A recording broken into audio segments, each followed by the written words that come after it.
And if you're on one of our newest affiliates, welcome to the program. You're going to enjoy it, I promise you. So buckle in for the next 3 hours because we're going to be talking about your rights and freedoms in ways the anti-gun media establishment, who Donald Trump got up and walked out on NBC, they won't ever tell you. Trump gets it, and I respect him. Did you see that clip, Greg? I guess I have not. Oh, good heavens. I'll see if I can find it. Maybe we can put it on the stream, but it was wonderful. Right. He just said, you're all corrupt. I'm done with you. We've given you plenty of time. You're all corrupt. Good day. I'm sorry. Bye. And he got up and walked out on NBC. It was absolutely fantastic. So, fun stuff. Ready to rock and roll. Greg, we're on YouTube. We're on X. You just go ahead and do your thing, brother, and then we'll get started with Phil Van Cleve from Virginia Citizens Defense League. All right, sure. Yeah, the places you can watch the show are going to be YouTube. Just do a search for Armed American Radio with Mark Walters. You can watch us over on X at AARMark. Of course, you can watch us over on armedamericanradio.org or .com. Hit that menu icon, then select your watch live or listen live option. And lastly, if you'd like to join our live chat, just download Telegram, create your profile, and search for Armed American Radio Conversations. All right, let's go right to Virginia. Phil Van Cleve, President, Virginia Citizens Defense League. Probably the single most premier states' gun rights organization in American history, doing God's work. Phil, you're at the helm of the ship. I wish I could introduce you and say, well, I just found out today that in 23 days, you're not in trouble. But I can't say that because in, I guess, 24 days, it all begins. Where are we in Virginia? Let's open up the conversation, Phil. Hey, Mark. Well, where are we? Well, we got lawsuits flying in different all over. I mean, I'll tell you what, the gun control crowd picked the wrong state to do this in. They did. I agree. A lot of states get this kind of gun control, and nobody shows up hard, except the local state people. Gosh, we've got of course, the NRA's headquarters are here, GOA's headquarters are here, VCDL is here, and all these other organizations, Second Amendment Foundation, Firearm Policy Coalition, all of these are coming into Virginia to put these fights on. We've got 4 state-level fights on the assault weapon ban, and and there are 4 different jurisdictions.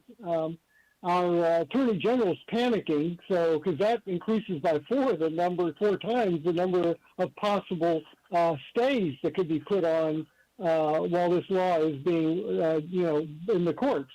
So he wants to consolidate them and put them all into one and put them into Richmond. Yeah, good luck with that. We almost know the outcome. Yeah, that's what so we're fighting that too. So we have a good argument. All 4 of these lawsuits are coming at slightly different angles. They have different plaintiffs, and they're finding different things wrong with the law. So to combine them really wouldn't be right. Each of these plaintiffs needs to have their day in court with their issue. Yeah, one of the big problems in Virginia, ladies and gentlemen, is the Fourth Circuit when we're talking about the federal level, because they've already ruled that Maryland's assault weapons ban is constitutional under Bruin, which was a remarkable decision, quite frankly, because we all know different. And you forgot to mention, too, Phil, not only is it where the NRA is headquartered in Virginia, GOA, et cetera, and you guys are there in a mighty force that you are, but there's also Supreme Court justices, I bet you, that live in Virginia as well, too, that are also paying attention to this. And there's the human element there because they reside in the state, and their individual states' rights under the federal Constitution, the federal rights are being infringed because of the state law. Let me rephrase it that way. So they're clearly paying attention to what's going on here. And you're right. Having spent some time suing a large corporation that tried to get my case moved to federal court and failed, it is not going to be easy for them to do that and getting them combined because of the difference in the plaintiffs, et cetera. So let's go now to one other thing that I want to cover with you. What is the number of county prosecutors we're up to? The last I reported was 10. Has it grown since then? I hope it does. Give me good news. Yeah, we are at 14 right now. Wow, and okay. that could jump to 16 in a couple days. So it is continuing to spread. Now, these tend to be in red areas of the state. The blue prosecutors are in a whole category of their own. If you're an illegal alien up in Fairfax and you do something, no big deal, whatever it is, But then that's okay. But you have a prosecutor in the red part going, I'm not gonna prosecute this unconstitutional gun ban. Oh, that's terrible, So we got an attorney general who's just a joke. He's an absolute joke. Right. But, the good news there is good news there. The good news is it's the absolute joke who's defending the state's position in all these bad laws. So it's kind of like having Bozo the Clown being the lawyer for the state. Yeah, and your illustrious Attorney General made the comment. No, I'm sorry. It was Hazim Alil or whatever his name is, the foreigner that's attempted. Salim. Yeah, this clown Salim. made comments threatening citizens and threatening sheriffs and prosecutors who made it very clear that they were not going to prosecute any of these cases. And he said, if you think, all right, so tell us what he said and how well that was received or not received in the great state of Virginia, because I can bet I know the answer. Yeah, basically he said, well, we'll just have to do something about, about that. And I mean, about these prosecutors not going after these unconstitutional laws. And it wasn't received well, especially because we've known forever how the ones in Fairfax County and so forth are totally not prosecuting people that should be prosecuted.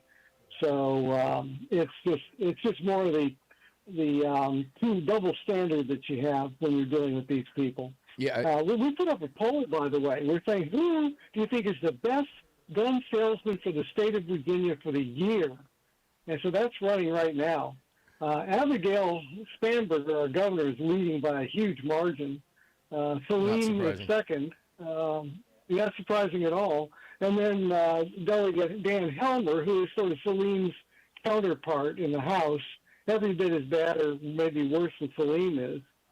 Those three are leading, and those are the three pushing these horrible gun laws. Yeah, so, guys, let me quote Salim. I talked about this on the Daily Defense Show this past week, but the MonsterCast audience on hundreds of stations has not heard this. This foreign clown, who is he's the originator of the bill. This was his bill in the Senate, right? Yes. Okay, here's what he had to say, and I quote him now. And just listen to this in the way that you would expect to hear it from someone who wrote this bill, which is getting just a ton of pushback. And I quote him, "I know these Republican prosecutors see this as an opportunity for tough guy posturing and amateur constitutional lawyering. But ending the sale of assault weapons in Virginia isn't something an individual prosecutor can do anything about." And then he added, "Local prosecutors don't enforce, they prosecute. And my message to anyone thinking about breaking Virginia law is don't bet on Virginia law enforcement ignoring it." So that, to me, Phil, correct me if I'm wrong, or feel free to disagree, but to me that sounds like a statement from a desperate individual who is now feeling the squeeze. And somebody with a big ego that wants to be a tyrant, and tyrants don't like to be disobeyed by the peasants. Disobeyed. And the peasants are out there with pitchforks and fire. So let's get into the particulars here. Well, I get Greg, how much time before the break? 1 minute. We've got 1 minute. Let me start with this, Phil, and then we'll carry this into the next segment as well. Very important, because I want people to understand the nuance here of what this law means, because this is the Mac Daddy law. Now, I also want to mention when we come back, just to give you a heads up, Phil, Virginia judge has blocked the enforcement of universal background checks, so there is more good news. But the nuance of this law going into effect, ladies and gentlemen, the new gun ban takes effect on July 1. That is 24 days, 23 days from today. So what happens on July 1, midnight, that night? And Phil, I'll let you get started, but we're going to have to cut you off quick. So just go ahead and take us to the music, and then I'll stop you. When you hear the music, go ahead and cut out, and we'll go back to you. No, okay. Well, starting July 1, you won't be able to purchase a magazine that holds more than 15 rounds. You won't be able to sell one. You won't be able to give it to somebody, including family members. It's yours and yours alone. You won't be able to buy anything classified as an assault firearm. All right, and when we come back, we'll talk about what is classified as an assault firearm in Virginia and what it means for you and why it's important for you regardless of what state you live in. The other 49 states had better be paying careful attention to this. There's a method to the madness. We'll be back with Phil Van Cleve right after this. Don't go away. The NRA needs our help in every way possible.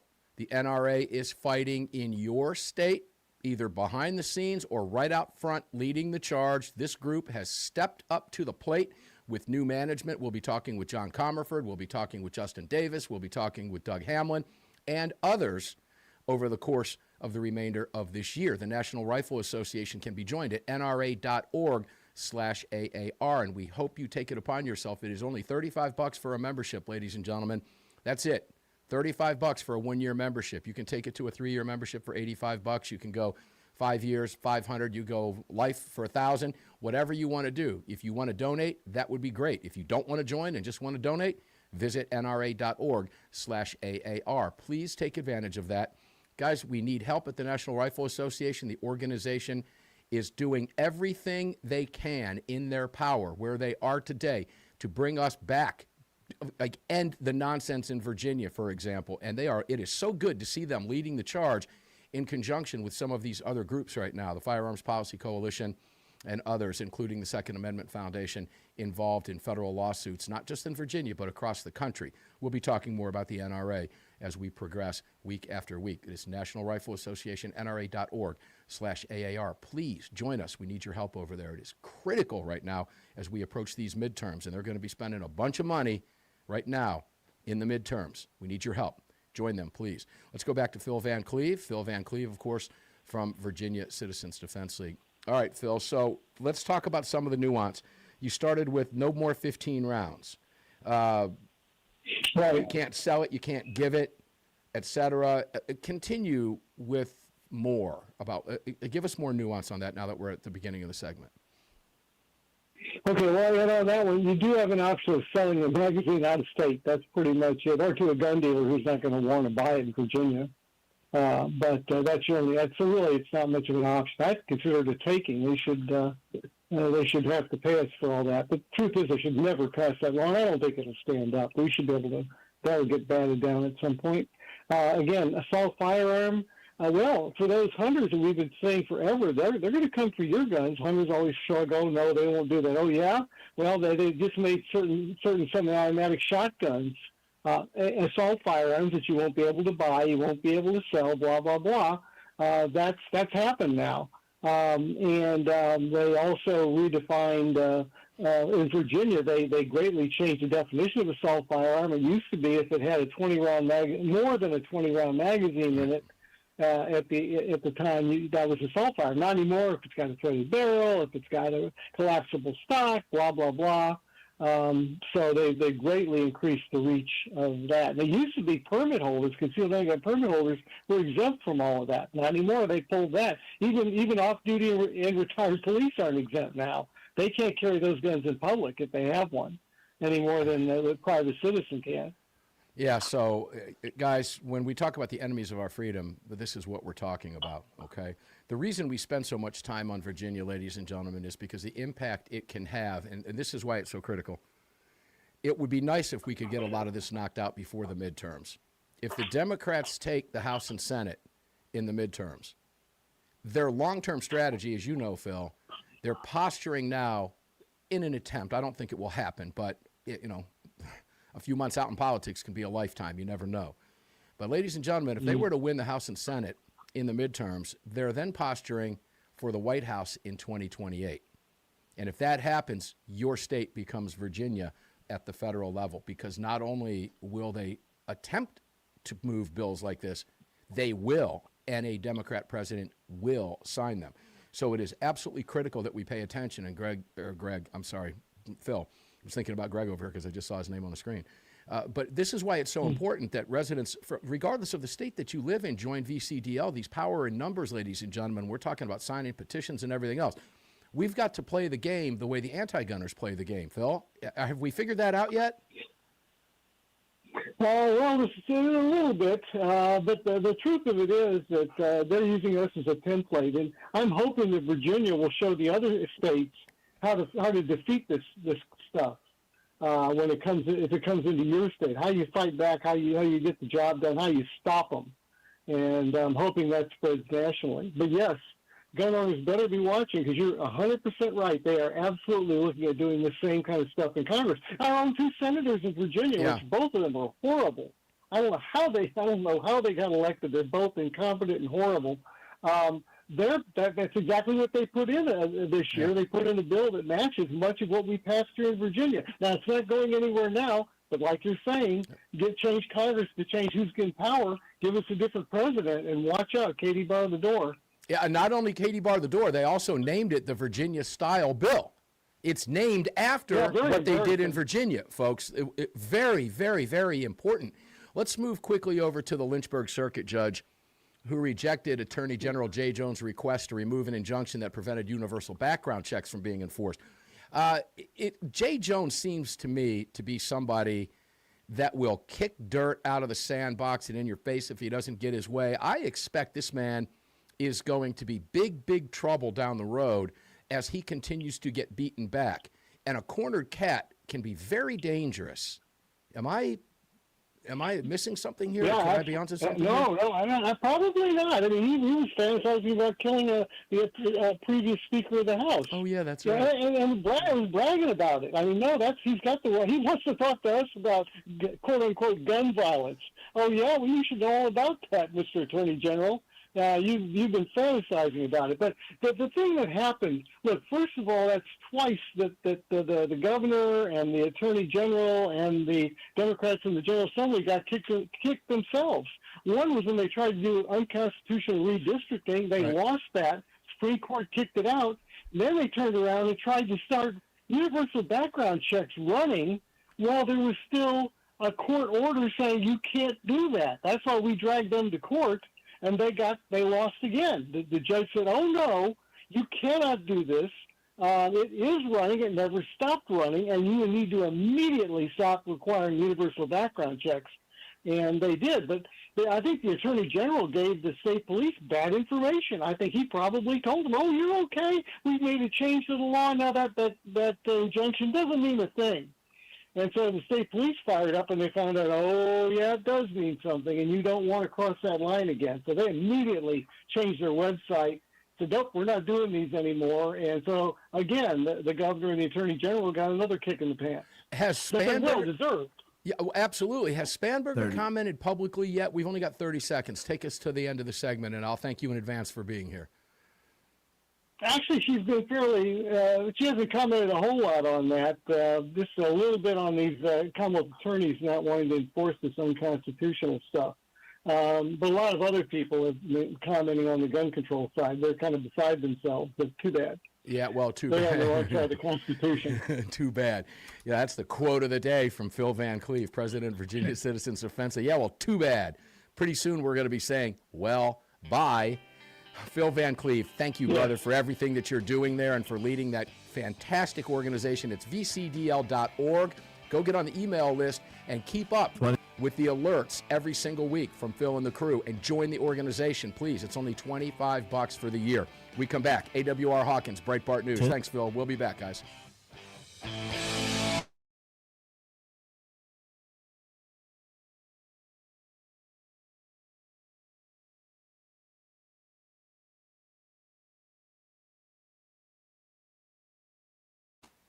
Hey guys, it's we got about another 4 minutes before AWR comes in.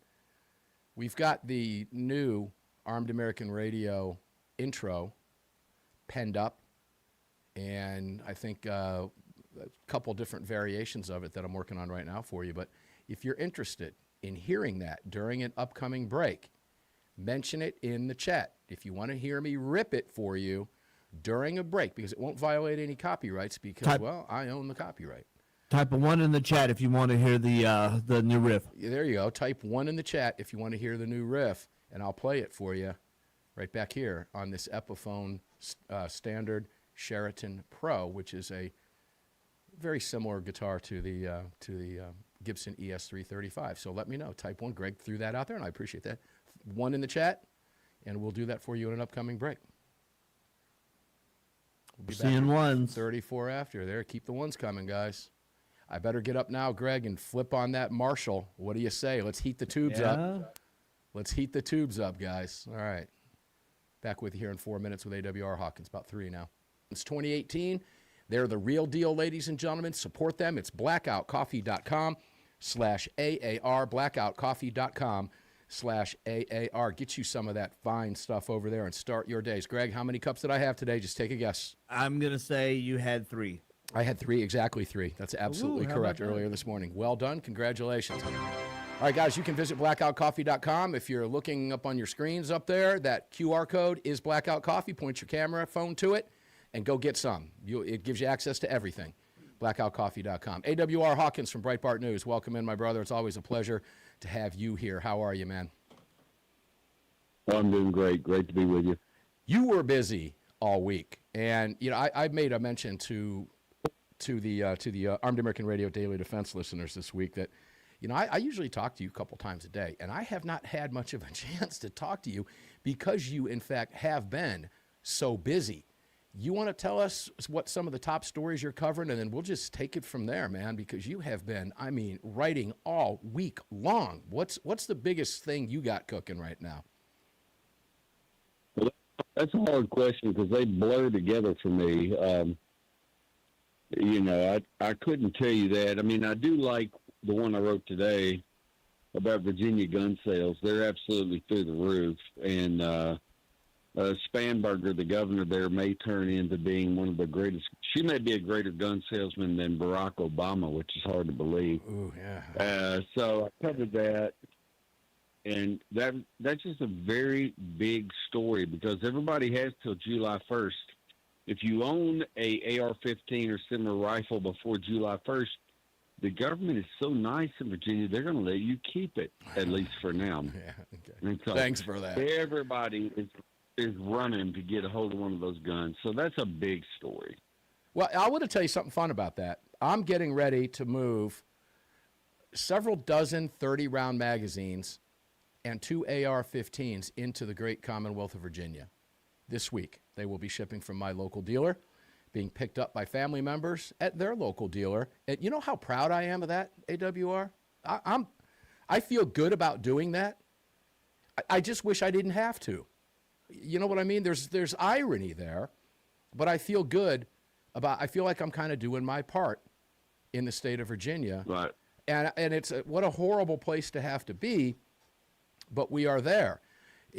When you talk about sales surging, you're right about Spanberger. I would only argue that Barack Obama was the #1 gun salesman in every gun shop in the country, not just in one state.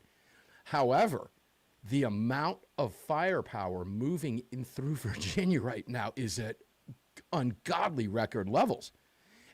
Does the government, I don't know. I know you can't get in their heads, but they've got to be paying attention to that. Does that not tell them anything? Or are they just so brain dead and so tone deaf that they just don't care, or are they just not paying attention to it? Certainly they have to know that. Oh, they don't care. You saw the guy who sponsored the bill. Oh, he shouldn't even be here. Yeah. But, and also it was in Virginia this week I covered that the Gun Owners of America secured that the upholding of the injunction blocking universal background checks.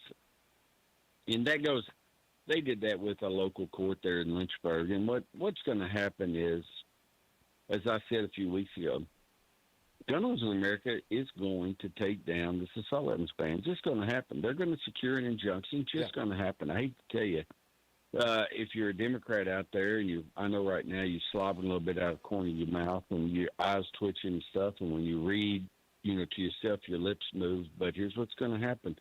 Your assault weapons ban is going to get blocked. It just is. Gun Owners of America is going to be successful. If they're not successful, they will be. In a whole different set of courts, Second Amendment Foundation is going to be successful. We can keep.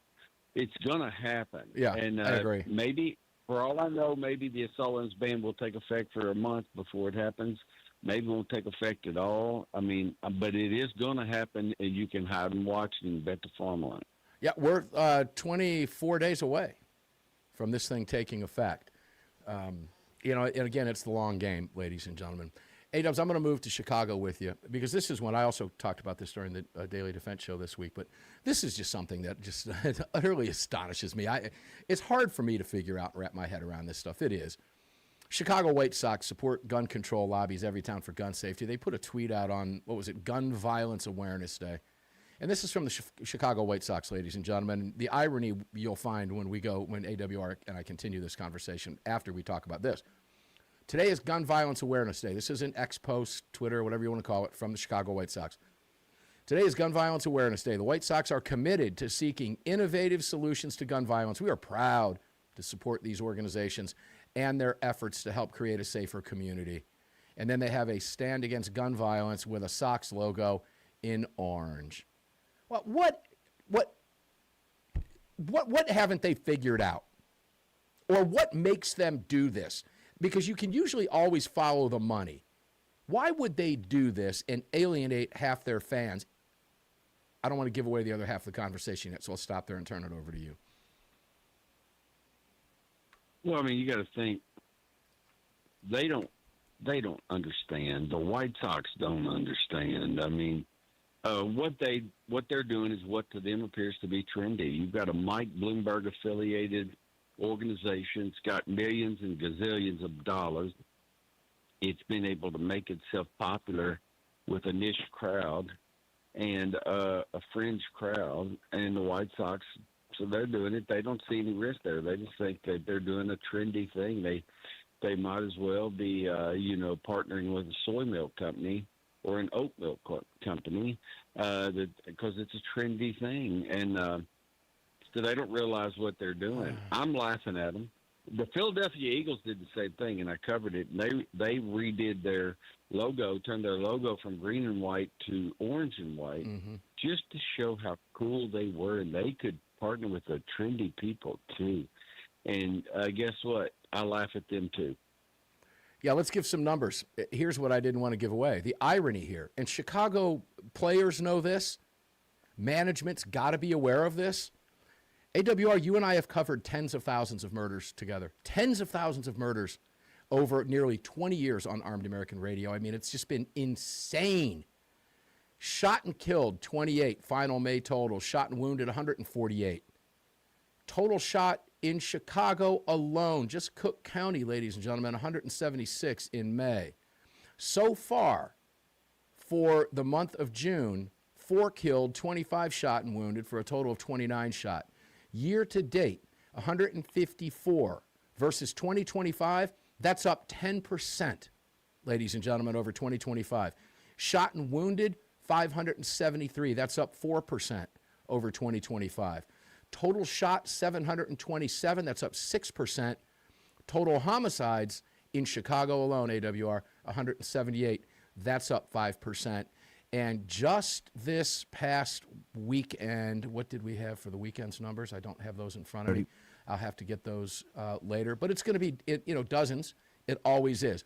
AWR, we've only got 20 seconds. When we come back from the break, I'm going to turn the mic over there to you so you can talk about some of the irony here that the Chicago White Sox management and crew has got to be aware of. They have to be. If they're not, they're stupid or they're just flat out liars, ladies and gentlemen. There's no in between. There is absolutely zero gray area here. They live there. Oh, wait, they live out here. That's right. The murders are all in here. That's right. They live in gated communities and don't have to put up with this in their neighborhoods. Maybe they're not aware. We'll get the answer from AWR Hawkins when we come back. Don't go away. Let's see if the Marshall tubes are hot enough yet. Probably not. We're going to let them cook for a little while, but let's just find out.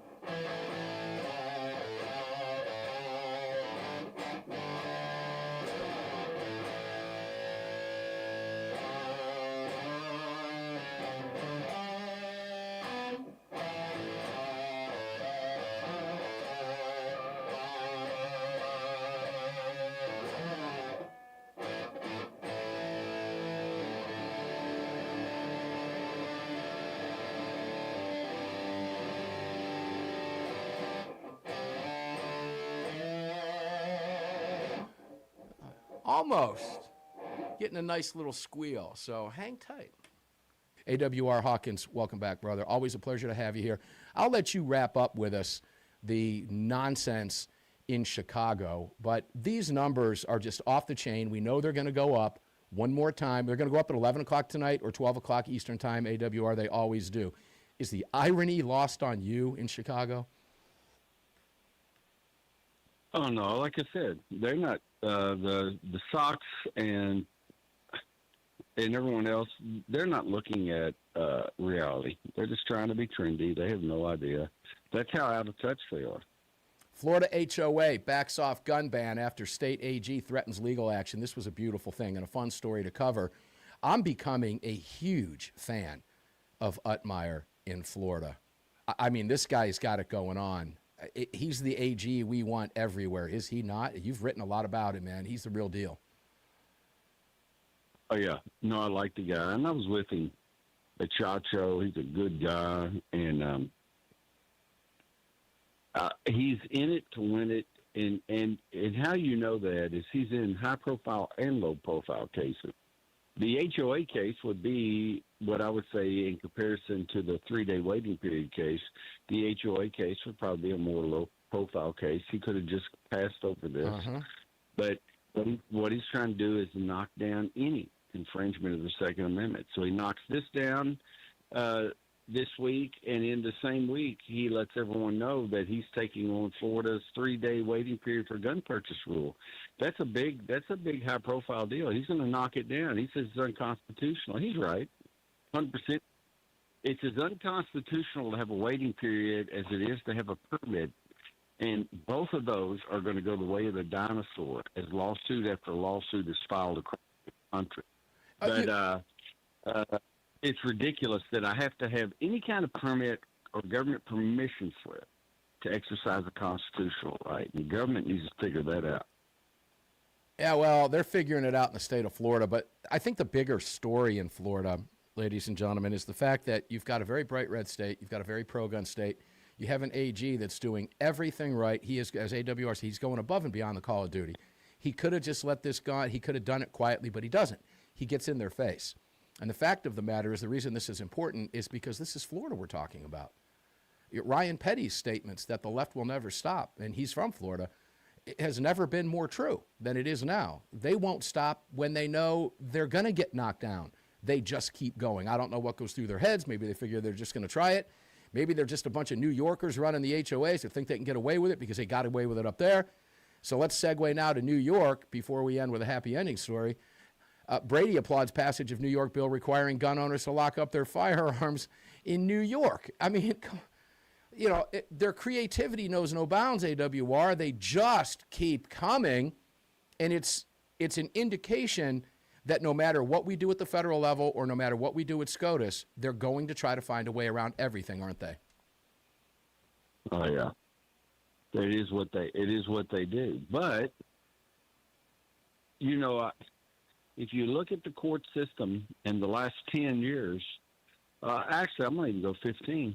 Last 15 years, the courts used to be owned by the left, and I'm sorry, but not now. And again, I did 15 years on purpose because it started a little bit before Trump, but it accelerated under his first term, particularly after his first term, and it's accelerating again now. And after he's out of office and all of his new confirmations are in, it's going to accelerate once more. And by accelerate, I mean it is going to speed up in our favor. And the Second Amendment, folks, is being defended and bolstered in court after court and suit after suit across this country. And we talked earlier about Mike Bloomberg's Every Town for Gun Safety. There was a day when Mike Bloomberg and those kind of clowns, they ruled the day in the court. Now they dread going to court because they know when they get to court, their little girl's going to get knocked down. The problem is they'll continue to do this and force court cases just to get in their face, and that's what they do. I've got to go to this story. It's not really a happy ending. I guess it's a happy ending because there was an arrest. But, ladies and gentlemen, have you ever microwaved fish at home? It can get pretty stinky. Have you ever had a spouse or a sibling microwave fish, and you thought, oh, man, the house reeks? Have you ever thought about pulling a gun on your family member who microwaved fish? AWR, you want to tell us what happened in Myrtle Beach real quick with the remaining minute we have?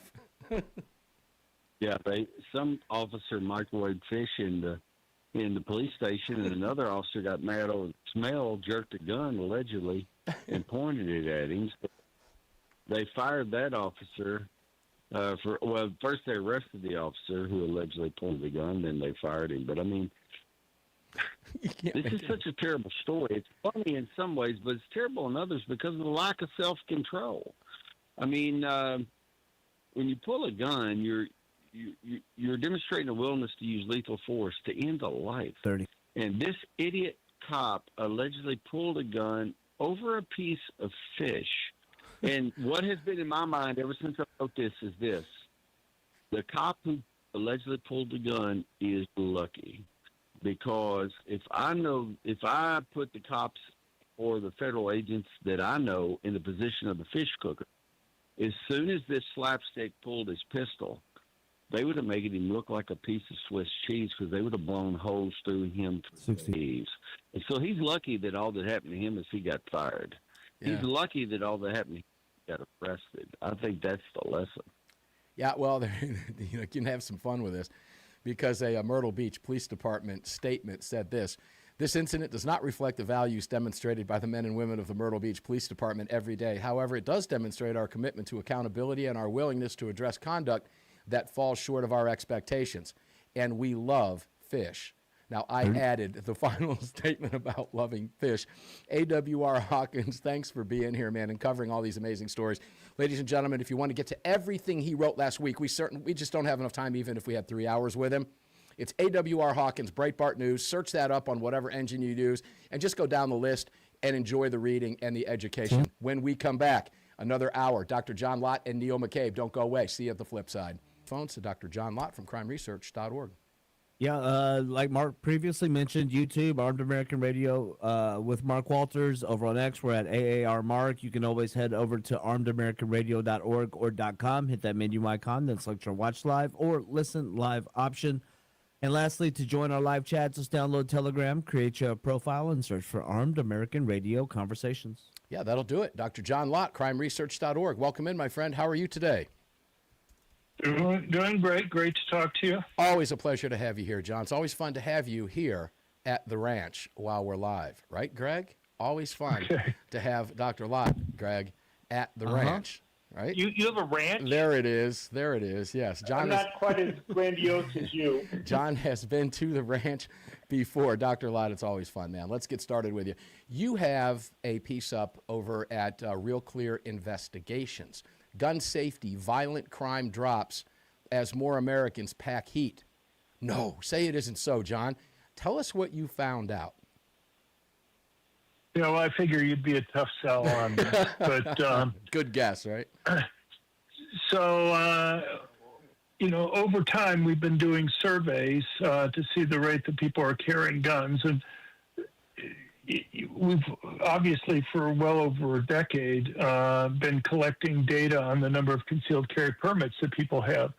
But as we've had this explosion in constitutional carry states, we've had like 13 more constitutional carry states covering over about a third of the U.S. population that has adopted just since 2021. And I think COVID had a lot to do with that. But we want to know how many people are actually carrying, because knowing the number of concealed carry permits isn't going to cut that anymore. And so we've done several times now a survey by McLaughlin and Associates of general election voters.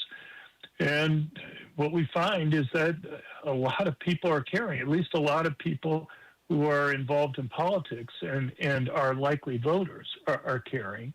What we found is that people who are likely to vote actually have concealed carry permits at about more than twice the rate of people who aren't general election voters.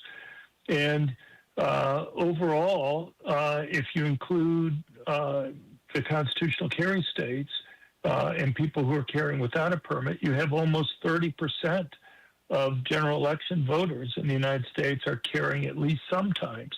About 13.2% say that they carry all or most of the time. And then there's another 16.6% who say they carry either sometimes or rarely. But, what we've seen with regard to permits is that over the last several years, there's been a slight drop in the number of people who have concealed carry permits, but it's basically been divided by constitutional carry states versus the other kind of pure right to carry states. And the right to carry states, which don't allow constitutional carry, the number of permits has actually gone up substantially.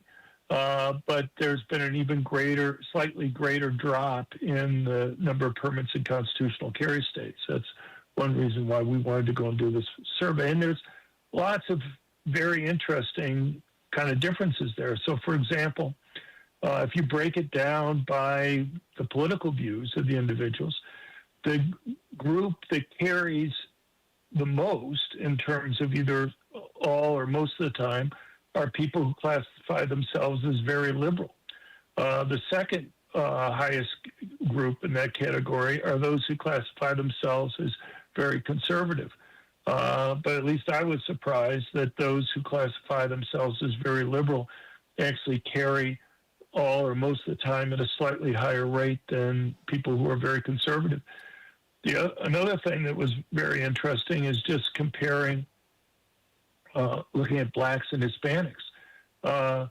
Blacks make about 11% of general election voters, but they make about 15% of those who carry all or most of the time. So they're disproportionately overrepresented. Hispanics, which also make about 11% of general election voters, they make up over 18% of those who carry all or most of the time. So basically minorities are well overrepresented compared to whites or Asians in terms of carrying all or most of the time. And one of the other things that was interesting is just kind of breaking it down by sex. Men carry more than women do, but the gap really isn't that large. Women are just a few percentage points less likely to carry all or most of the time than men are. And in constitutional carry states, the gap is even smaller.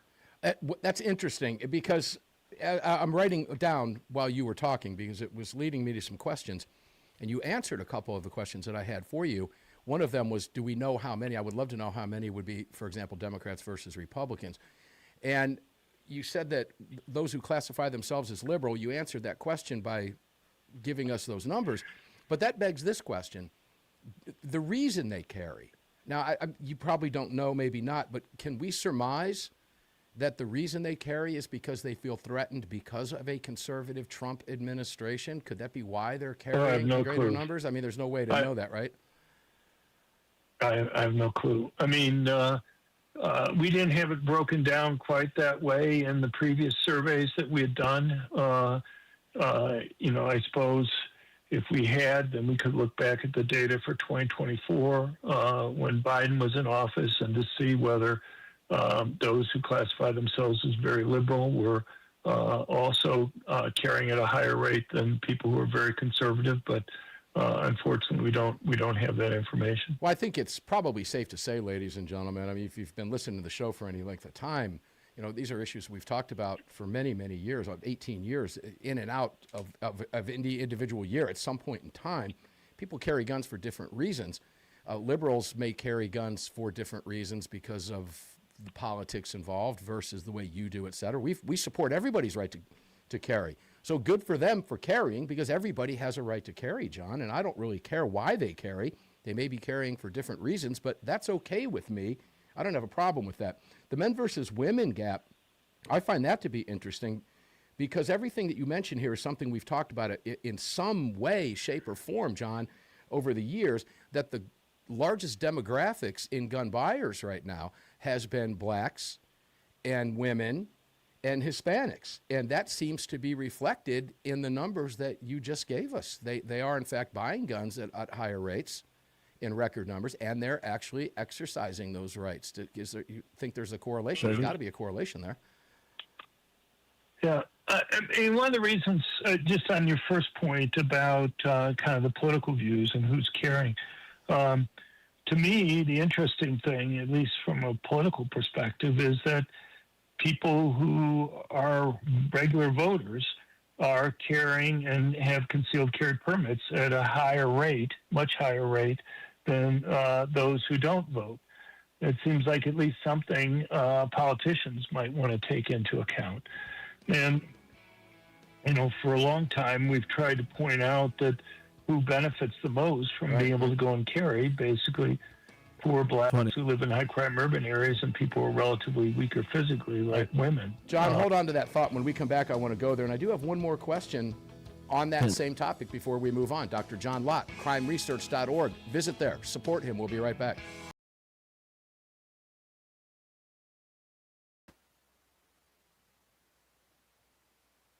All right, guys. As promised, let's give you one of the variations of what will become the Armed American Radio new intro here.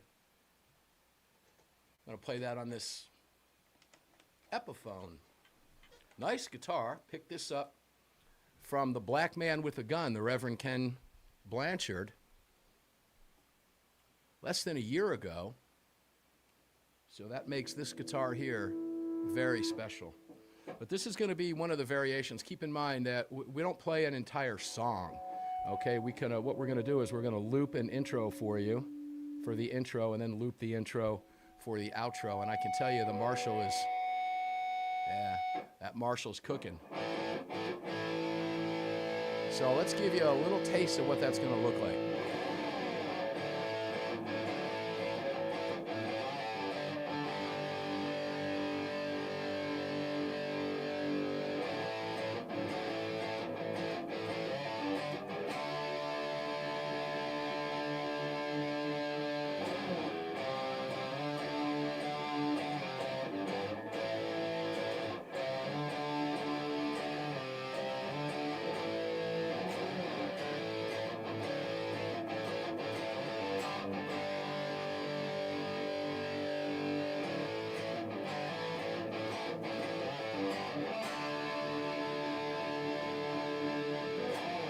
So we're going to loop that back and add some bass and drums to that, which will sound really, really good in the mix.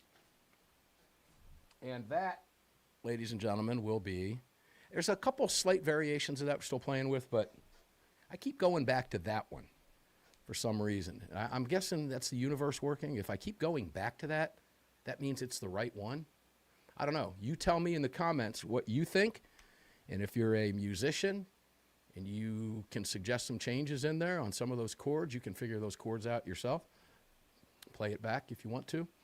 And there you have it. That is the, I guess that's the iteration that we're going to move with, I think, right there. And you'll be hearing that in the intro very soon. We'll be back with John, right? Just coming up in about 15 seconds. Yeah. Your local state organization, whatever it is. Maybe it's Illinois State Pistol and Rifle, New York, whatever it is.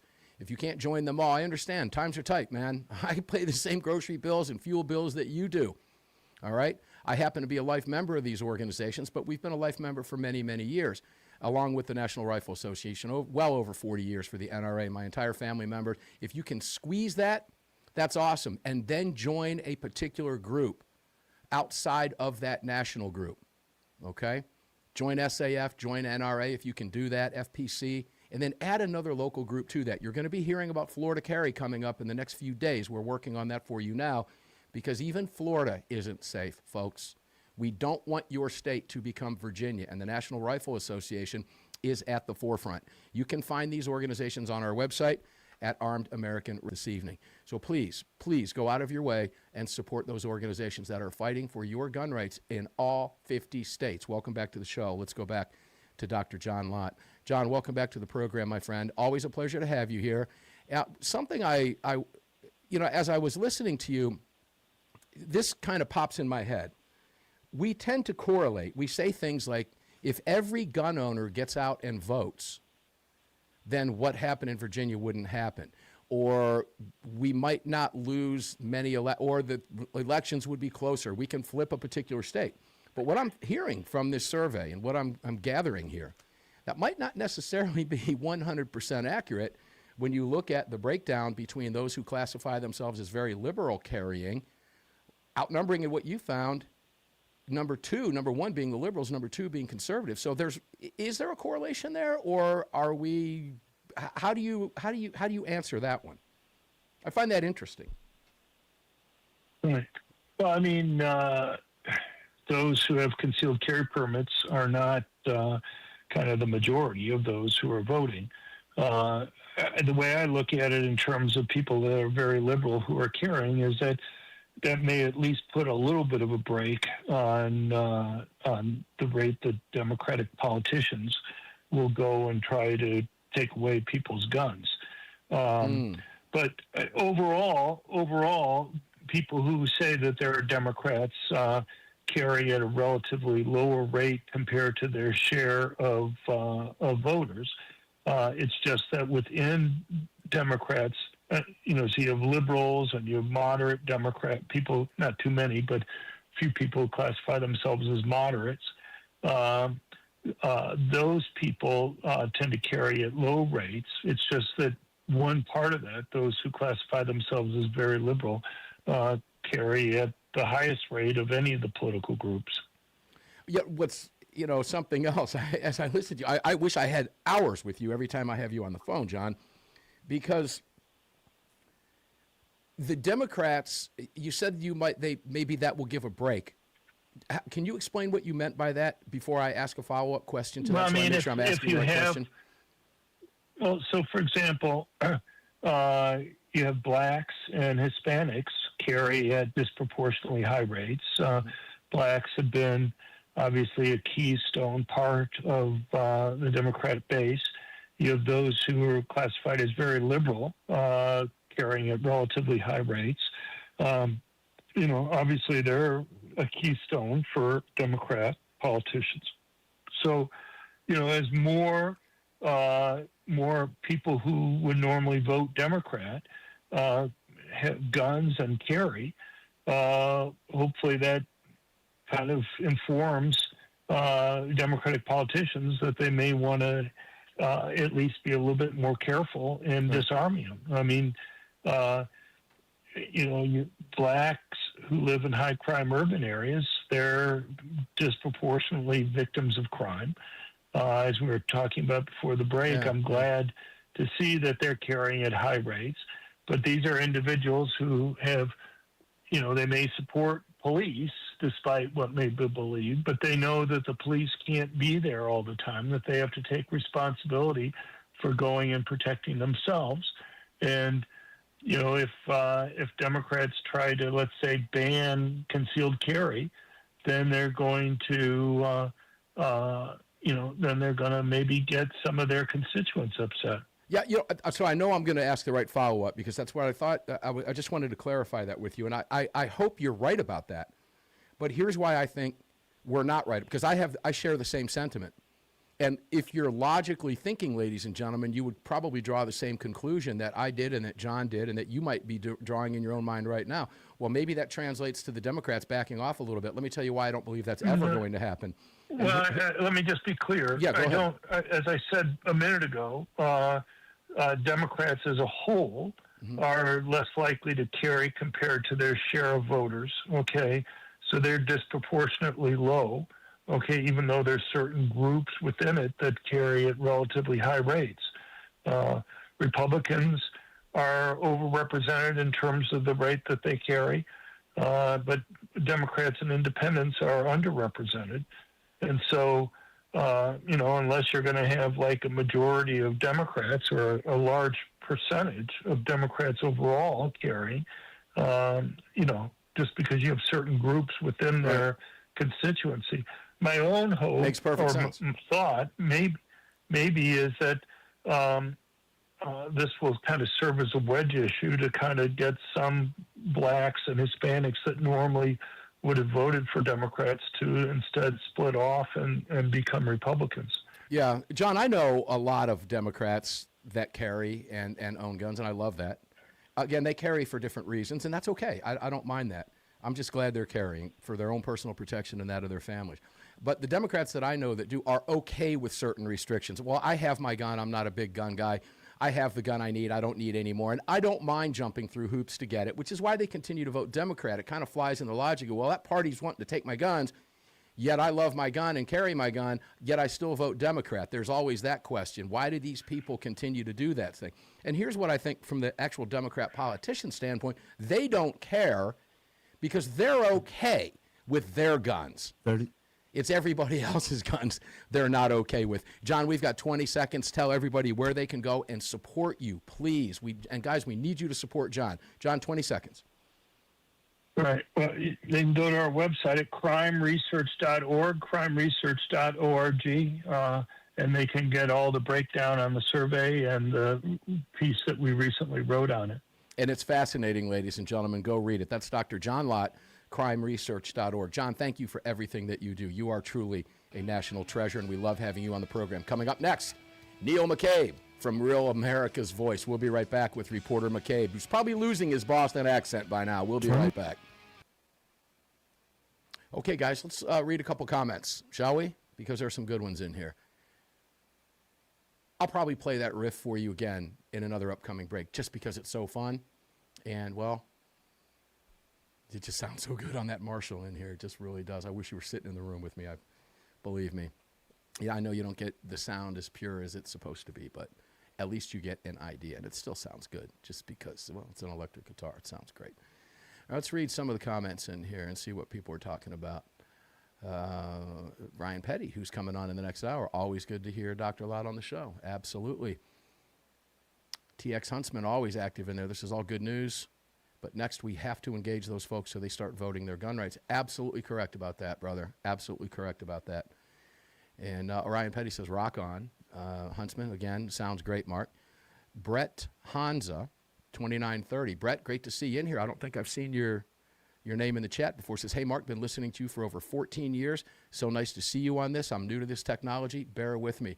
Hey, Brett, do me a favor. Thanks for being here, first off, but go over to YouTube, youtube.com/Armed American Radio, and hit subscribe over there, brother. We need you to do that. Subscribe to us and check out all the shorts we put up every day and the long-form videos that are now going up, too. We're blowing up on YouTube, and we need your help to continue to do that.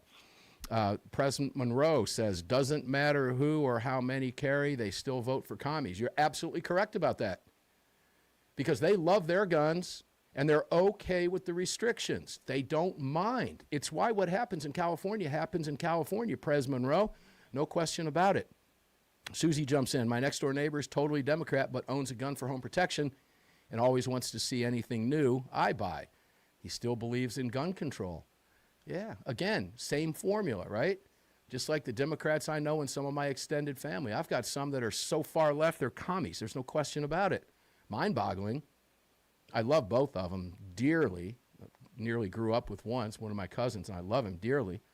But he's like that. He's got his guns, loves his guns. I've worked with him, with manufacturers, and had him send a couple back before. We love our guns. He does too. But he's okay with the restrictions, folks. And he will never, ever, ever, ever vote his guns because he already has his. And he doesn't believe his party wants to take them away. 30. It's a sad fact, but that's just the way it is. So if you can get in their ears for the people that you know, try to educate them. It's how we get things done, and it's why we talk about it every day. You just heard Greg. Neil McCabe is on hold. We're coming back with Neil in about 15 seconds. We'll just stay up on camera with you and mute that mic for the copyright issues. Goes hand in hand. Neil McCabe, Real America's Voice. How you doing, my brother from another mother? It's always a pleasure to have you here, Neil. Welcome in, my friend. Oh, great to be with you, Mark. We're all very excited. Obviously, we're coming up on that big fight on the White House lawn next Saturday. And then, of course, World Cup starts on the 12th and 4th of July. And it's going to be a wild, wild summer. Well, let's start with this. I'm so glad you brought that up, Neil. I brought this up on the Daily Show, my friend, and it really does boggle my mind that they actually think we give a crap what they think. Ladies and gentlemen, what I'm referring here is Trump is on record of saying he might just scrap the concert altogether. The last one, I guess, that came out that made big news anyway was Martina McBride. Now, I'm going to probably make myself look like a fool here. I don't know who Martina McBride is. Of course, I've heard the name, but I could trip over her music and not know it. And I love music. Now, I could say the same thing about Taylor Swift. Of course, I know who Taylor Swift is, but I don't listen to her music. I would probably recognize her voice, but maybe not. I'm not a big fan, okay? I'll be frank with you. I like looking at her. But, you know, why do these people believe that we give a crap about their politics, Neil, that they will jump out? This is the celebration of America, 250 years, which includes Democrat presidents as well. Why can't they see that we're simply celebrating the country? You famously said on this show, Mark, if you can't have dinner with them, how are you supposed to have a country with them? Neil, they just expose you as 100% true every time they do this crap. Clue me in, brother. No, it's absolutely delusional, and they really think that they have an impact. And you know, I'll go back to John Lennon had nothing to do with the end of the Vietnam War.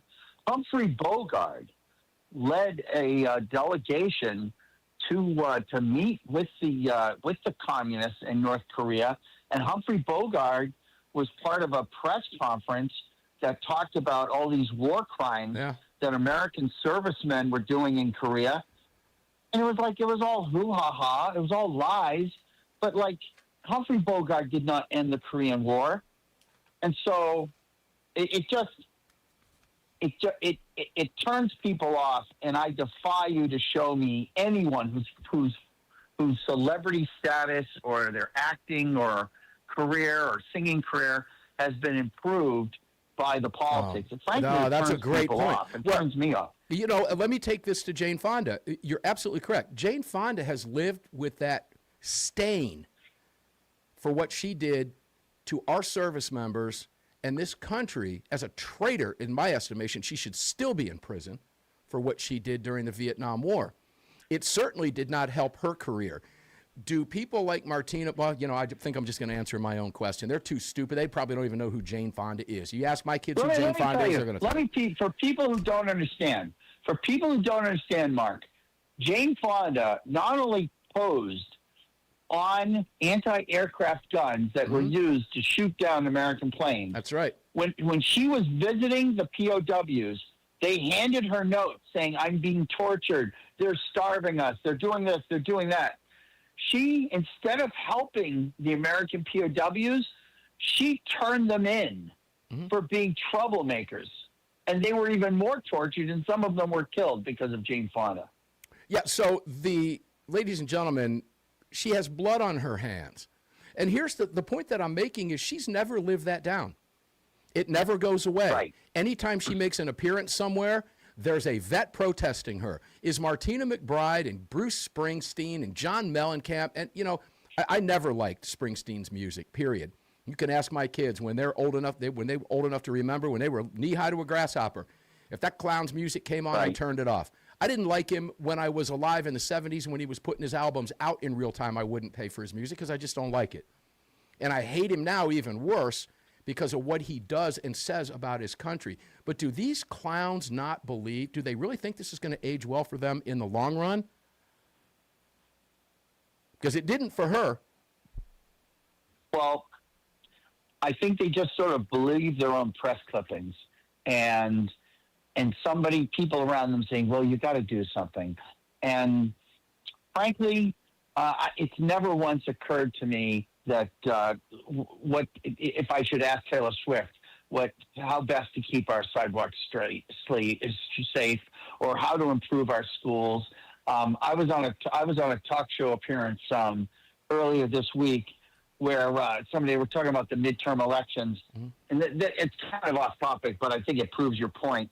And this woman who was a former ambassador was talking about one of the reasons why Trump was going to, the Republicans would do poorly in the midterms is because of food insecurity in Africa. And I said, there isn't a single House seat that will be decided on food insecurity in Africa. But that's what these guys do. They talk about global warming. They talk about all this hoo-ha-ha. They talk about the end of the month when regular Americans are worried about. They talk about the end of the world while regular Americans are worried about the end of the month. Yeah, the level of arrogance on display, ladies and gentlemen, I'll point to Scott Pelley. You've probably seen the clip. Scott Pelley is out at 60 Minutes, that clown face. Thank God. But, I mean, this guy actually believes he's a true authority figure in America, and he was asked about comments that came up in a meeting before he was ousted about bias. And he said, can you show me a study about bias? Can you show me anywhere where you found that? Because we certainly didn't see it. I mean, these people they're so utterly clueless, they just don't get it. Now, I'll say this before we go to a break, Neil, and I'll let you comment on the way back. The reason that these guys might not feel the same way or even care about Jane Fonda is Springsteen's old enough to know, but some of the younger artists that are doing this are not. And they're growing up in a time of divisive hatred amongst each other in a political era that is different than the 70s. Even though it was brutal then in the 60s and 70s, it was nowhere near the level of hatred with social media and all the other nonsense that we have today. So maybe it's not as visible to them. That doesn't give them a pass. It's still not going to age well for them. They're all still stupid and just can't understand that they look like unpatriotic, un-American morons. When we come back, more with Neil McCabe. Who knows where we'll go? Maybe we'll just turn the mic over to Neil. We'll be right back. So check them out, PendletonSafes.com. No more stress when you open up your gun safe. That's PendletonSafes.com. You can find them and all of our great partners at ArmedAmericanRadio.com. Neil McCabe, jump back in with me here, my brother. Always fun to have you here. I guess, I want to close out that other segment. During the break, I got to thinking about this because it angers me, Neil, to a point where I question just, I don't know, almost rhetorically to myself, why can't Americans just celebrate their country anymore, Neil? Why? Isn't that the most important thing, is celebrating the nation that allows you to hate your president and say it if you want to? Isn't that worth celebrating? Why is everything political now? Everything. Obama really transformed the culture and the country in ways that we just didn't acknowledge or were aware of at the time. Sadly, you're right. But because from Nixon to George W. Bush, presidents had tried to govern from the middle, and even Nixon, who was very divisive, or George W. Bush, very divisive characters, but they did try to govern through the middle, and it just created a different kind of political culture. Whereas Obama deliberately went to extremes and basically forced people to pick sides, and became very polarizing. There was no more gray, and frankly, President Trump, his personality and his way of doing business was made possible post-Obama. Before Obama, Donald Trump could not be elected president or even function as president. But Obama has created this where he celebrated attacking people. I mean, one of the first things he did as president was go after Rush Limbaugh. I don't know if people even remember this. Yeah, but it's like, when Senator Tom Cotton said that he opposed the Iran deal, they accused him of treason, treason, because he opposed the Iran nuclear deal. Even in the 2008 campaign, Geraldine Ferraro, and I'm no fan of Geraldine Ferraro, but whatever, she was a congresswoman. She ran for vice president. She, a decent mother, a decent person, whatever. She was campaigning for Hillary Clinton despite she was battling blood cancer. She misspoke on CNN one night, and immediately the Obama campaign went after her and all of their allies as a racist. And this woman, and she ended up being fired from CNN. Yeah. And frankly, it killed Geraldine. They literally killed Geraldine Ferraro with the attacks. And it's like, and that's just there's just no. Okay, well let's bring that more. Let's modernize that. They did the same thing to Joe Biden. when they wanted you, I mean, and frankly, you always pump me up as some kind of newsman. You're the one who told me that Biden was out. Actually, I remember where I was. Right, well, when you called me. You were traveling, and I believe, and when I called you, instantly when that news broke, and ladies and gentlemen, that's not not tooting my own horn. I thought he would have, but it happened so fast. When I called Neil, he mentioned that's the first I'm hearing about it. Let me get on this, and he did. But yeah, if you recall. But when they took down Biden, right? That's what you're talking about. The takedown of Biden was like, hey, thanks for everything, but get out. Well, bye. And this is why we could have had a phenomenal concert on the mall. I remember during the 200th, the bicentennial. I mean, I watched. We were watching NBC at the time, and it was like all day coverage. So there's stuff all over the country. And Bob Hope hosted a special that night on the flight deck of the USS America. Yeah. And Anson Williams from Happy Days, Mark, sang his hit. I forget his hit song, but the Beach Boys were there. And it was just a completely different vibe. The bicentennial was a real celebration, even though we were coming out of Watergate and Vietnam, which were completely divisive. I wish that it was different, but this is the way it is. And then I'm in DC for the 250, and I'm gonna enjoy every minute of it. Well, I'll tell you, if any of the artists are listening, and one or two of them might very well be, and that Ted Nugent, make yourself available, brother. Kid Rock, I can't believe he wasn't named anyway. And Kiss. I mean, would you love to see a Kiss reunion? I mean, they speak very highly of Donald Trump, and no matter what their politics are, they understand. Fantastic. It would be fantastic to see that come back. And don't pull it from them, President Trump. Stick it in their face and shove it right down their necks. Rock louder and turn the amps up harder.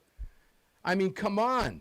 That's what you do. You put it right back in their face, and you make those people look as stupid and unpatriotic and un-American as they absolutely 100% are. Neil McCabe, Real America's Voice. Thank you, brother. You know how much we love you here. All right, have a good night. Hey, talk to you later, man. Yeah, man. Thanks, Neil, for being here. We do appreciate it. Ladies and gentlemen, that's Neil McCabe. Of course, we love Neil. He's an OG. He has been participating on this program in one way or another for nearly 15 or 16 years, somewhere around there. And Neil was one of the OGs in what is coming up next, the Roundtable. And in the Roundtable coming up, Ryan Petty will be here. Of course, Parkland father Ryan Petty, and I know he's listening right now. Ryan, can't wait to have you on camera. Looking forward to that. And, of course, Brad Premo, founder of Lead Slingers Whiskey, combat vet, and former law enforcement officer. And we'll get all their perspectives on whatever we talk about. And Justin will always tell us what he thinks. All of them will. Looking forward to that. Guys, we'll be back at 6 minutes after. Stick around. I'm going to play that new intro riff again in the next break. See you at 6 after the hour. Okay, guys, one of the stories that we're going to be covering in the Roundtable coming up, but we're going to cover it from a little bit different angle than you might expect. Not if you've been watching me and then listening to me on this show for a number of years, you'll fully expect this. But there's a story that broke a few hours ago about I just want you to listen to the headline. I'm going to tip my hat a little bit here because this is the direction we're going to go when we come back. Shooting near England team's World Cup base in Kansas City leaves 9 with injuries. Imagine how that headline is going to go over in England. Except, well, the headline's not true. And we'll explain that to you in the Roundtable when we come back. This is the bullshit bias media that we have to put up with in this country. And God bless Donald Trump for getting up and walking out on NBC, because it's crap like this, folks, that so many Americans are just absolutely fed up with. And it's why mainstream media is dying, in fact. The whole headline is misleading garbage. It's all bullshit. So stick with us. Go ahead and go into that for a little bit. You want to hear that intro one more time, guys? Want to hear it? Yes? No? Let's play it one more time for you. Might as well, since we did earlier. If you're just joining us, it's the one iteration that I'm leaning towards for the new intro that's not going to violate any copyrights, and this is on a Epiphone standard Pro Sheraton.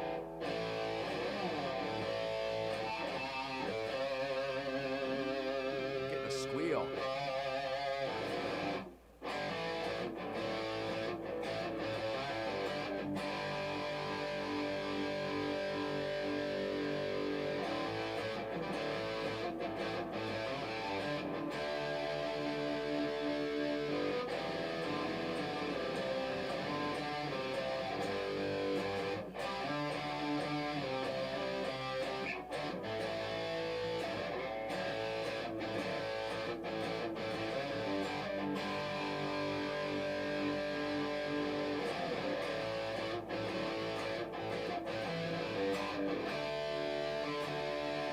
A variation of that or that will be appearing in the intro coming up very, very soon after we tighten it up, get it in a DAW, add some bass, fatten it up, throw some drums behind it, and I think you'll like it. Put it on a loop. You get about a minute of that, and we'll have Peter Reef's big voice booming out over that with all of our stuff at the intro. So just more fun stuff, guys. Just more fun stuff. Greg, what do we got? About a minute and a half? A little over, yeah. I got Ryan and Brad so far. All right, yeah. Just so you guys know, if Greg doesn't answer me right away, that's because he's talking to the guests that are calling in on the hotline for us. Looking forward to getting the perspective of the Roundtable crew. It's always fun. Never really know where the conversation's going to go. But that's okay. Oh, hey, guys, those of you who have followed me for a while, the AAR vet is sold. Oh, I know.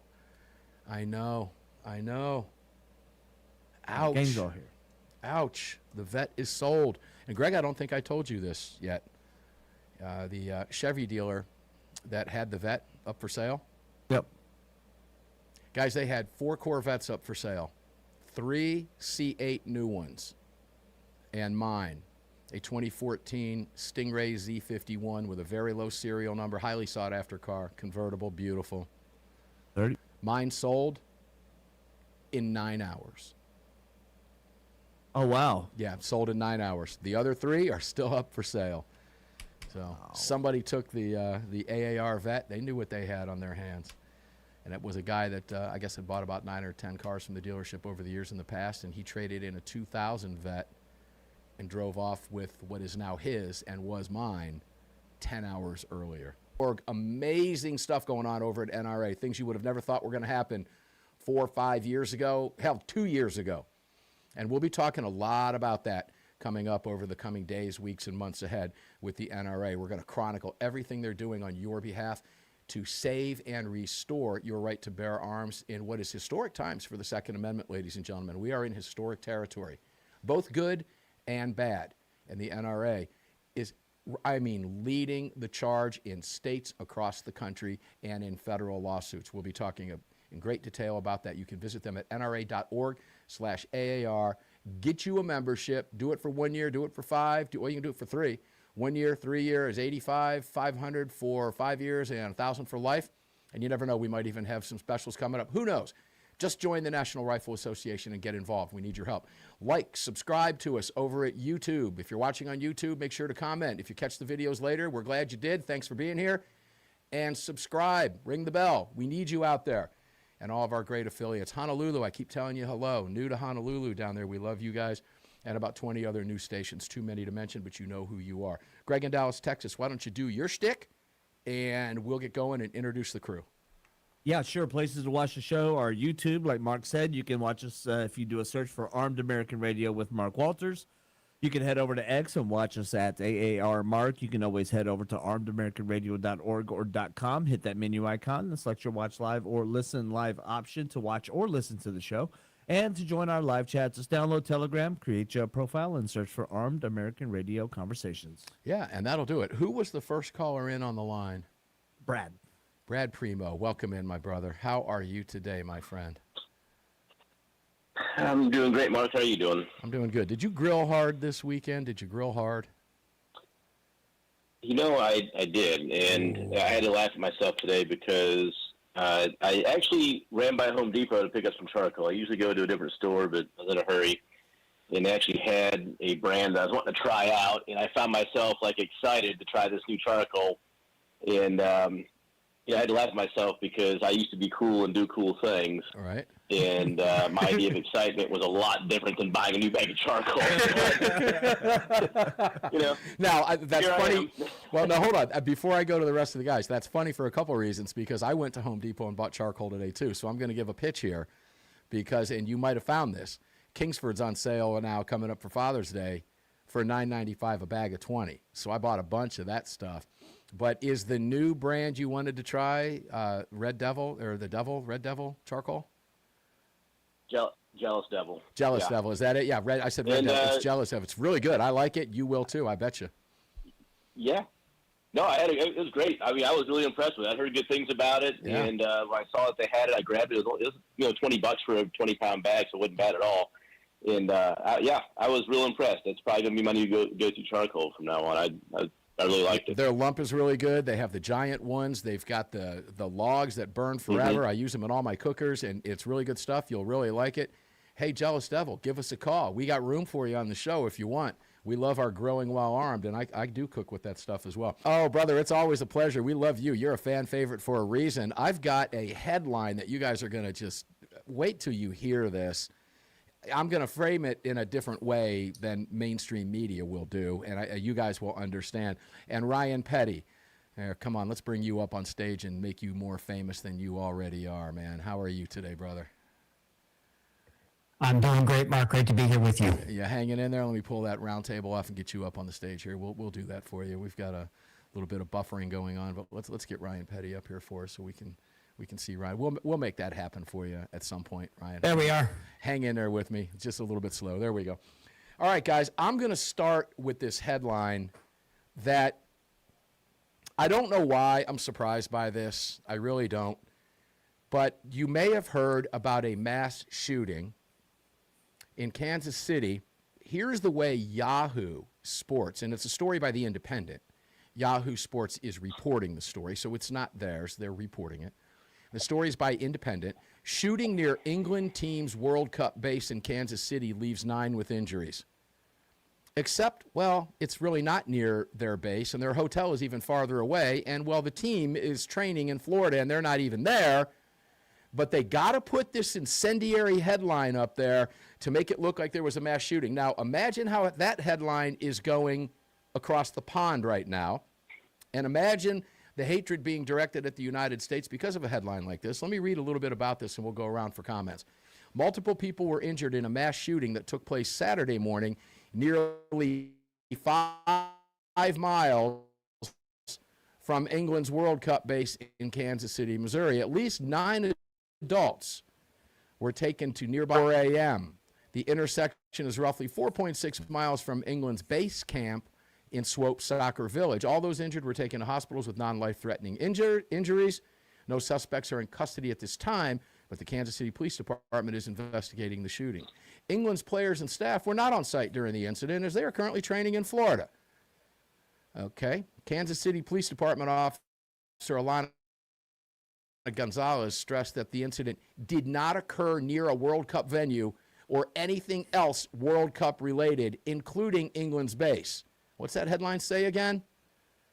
Shooting near England team's World Cup base in Kansas City leaves 9 with injuries. Does it really? Now, guys, do I have to tell you that this is the usual suspects and this is not a mass shooting?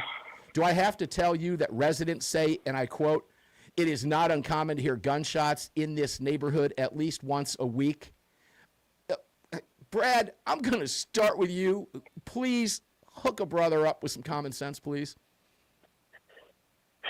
Oh, man. There's a lot of ways to go with this one. But, Careful. Not knowing, I know. Not knowing much about the geography of where they're at and what kind of neighborhoods are around it, my guess is that, if it's near the hood, that's you're right. It's a fact of life in some of these neighborhoods that you hear gunfire every night. And if it's quote unquote mass shooting, I mean, yeah, technically you can call it that, but mass shooting conjures up the imagery of, one person on a rampage, shooting people at a movie theater or some other sort of like lunatic behavior. When in reality, what we're probably dealing with here is criminal behavior, and criminals being criminal, selling some scores or, having some sort of dispute they settle with guns. And that's a lot different than what the imaging is conjuring up. And, the fact that the European media are seizing on this, I got to tell you, I've actually been in this topic, somewhat today to speak with my wife and some other people. And it's whenever the Europeans, and I'm a soccer fan, and whenever the Europeans come to the United States to play soccer, they whine and complain about literally everything. The temperature, the time zones, the time of the day they have to play, the quality of the grass they're playing on, just you name it. Meanwhile, when you have something like this, they're going to point out, oh, yep, United States, a bunch of crazy Yanks, whatever. They have 20,000 more people a year die of heat injuries due to not having air conditioning in Europe than we have people dying of gun violence in the United States. They don't talk about that. They are so much more poor than the average American. They don't have air conditioning in a lot of their buildings, and they can't figure out how to do it. So, I hate that this has happened, but it is just more fear-mongering, and the Europeans like to concentrate on what the United States doesn't do correctly, in their opinion, because it takes their eye off of what the Europeans can't do, which is basically anything.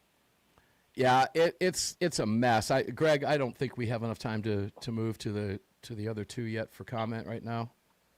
40 seconds. Guys, let me just take us to the break here so I don't have to interrupt anybody. Justin, we're going to go to you on this because, of course, the way I'm viewing this is just the media's contempt for facts and truthfulness. And they do it intentionally, and they know that it will harm us overseas regardless of how it's reported or where it's reported. I don't care if it's a British tabloid reporting this. It comes to the United States. We see it. Then it goes elsewhere around the world. And it's all fake, and it's all false. And I can't help but go back to Donald Trump, who just walked out on NBC saying, I'm sick and tired of you biased losers.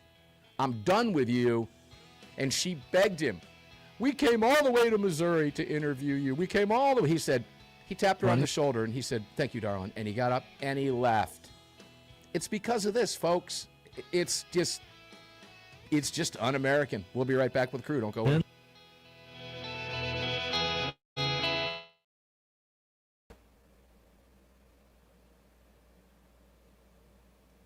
Okay, guys, so I see some comments in here about the vet sale.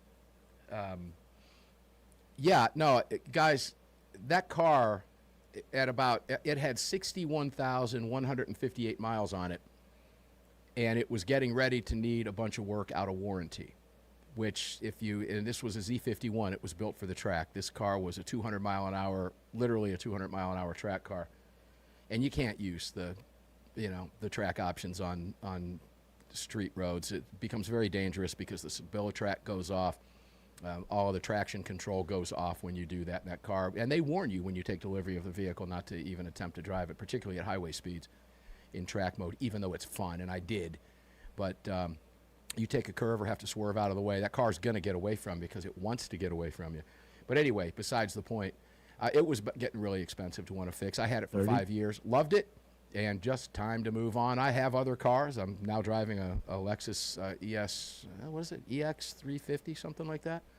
A beautiful little SUV that we've had for a while. It's a gorgeous car. But yeah, the fun times are up, and yeah, I didn't feel like fixing that entire mechanism that brought the convertible up at about $7,000 when that eventually went. So, new owner, his problems.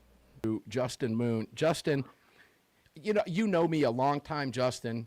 When I see media, and you know my disdain and hatred for the mainstream media, I can't stand them.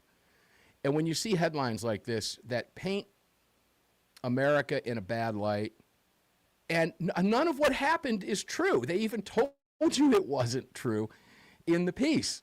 Yet the headline rings out, and all it does is inflame already anti-gun sentiment and anti-Americanism in places around the world as people gear up for the World Cup. Justin, what's your thoughts on that nonsense? And can we ever get past it?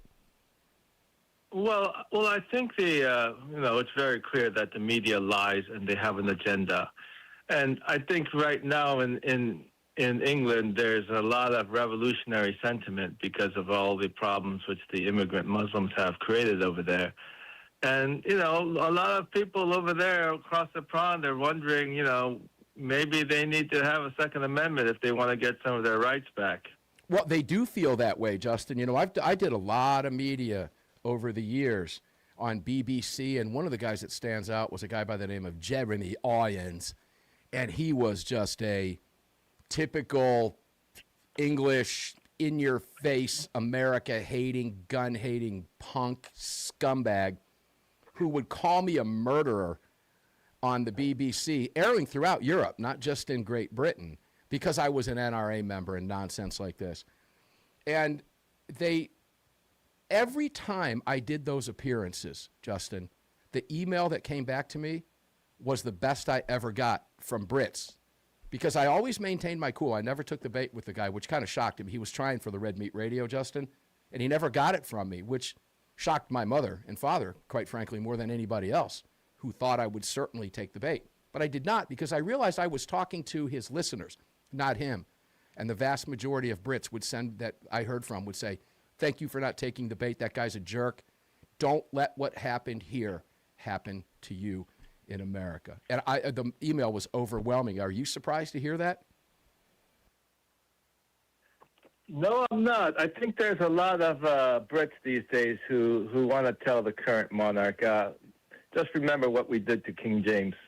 There's no question about it. You know, interesting stuff, though, when you consider, I was shocked the first time I got that email coming back, and I saved a bunch of them. Maybe I'll dig some of those out and read those on air next week on the program, because it really, truly was surprising to me when I saw really what was happening when I got those emails. I didn't expect that, but it was overwhelming. The people there really, because they're listening to a conversation about gun rights that they had or thought they had and then lost. Ryan Petty, let's go to you.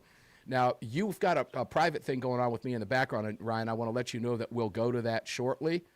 You said take a look at the headlines, the English headlines. Bring it up and talk to us. What's going on there, because I haven't had a chance to open that chat yet.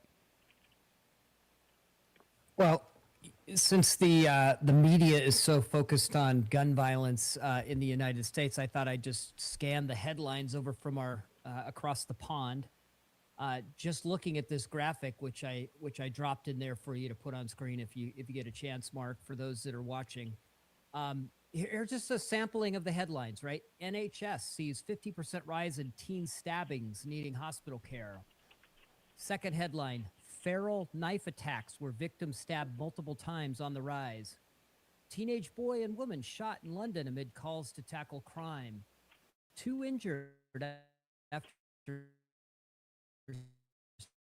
6 shots fired on Islington Street.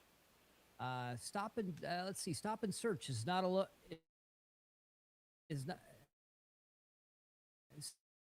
Stop and search alone is not the answer to London's violent crime. Man is after stabbing in East London hours after attack. Violence is not unique to the United States. They're dealing with it in the UK. They're dealing with more since they've disarmed their citizens. In the UK and other places in Europe, I did an article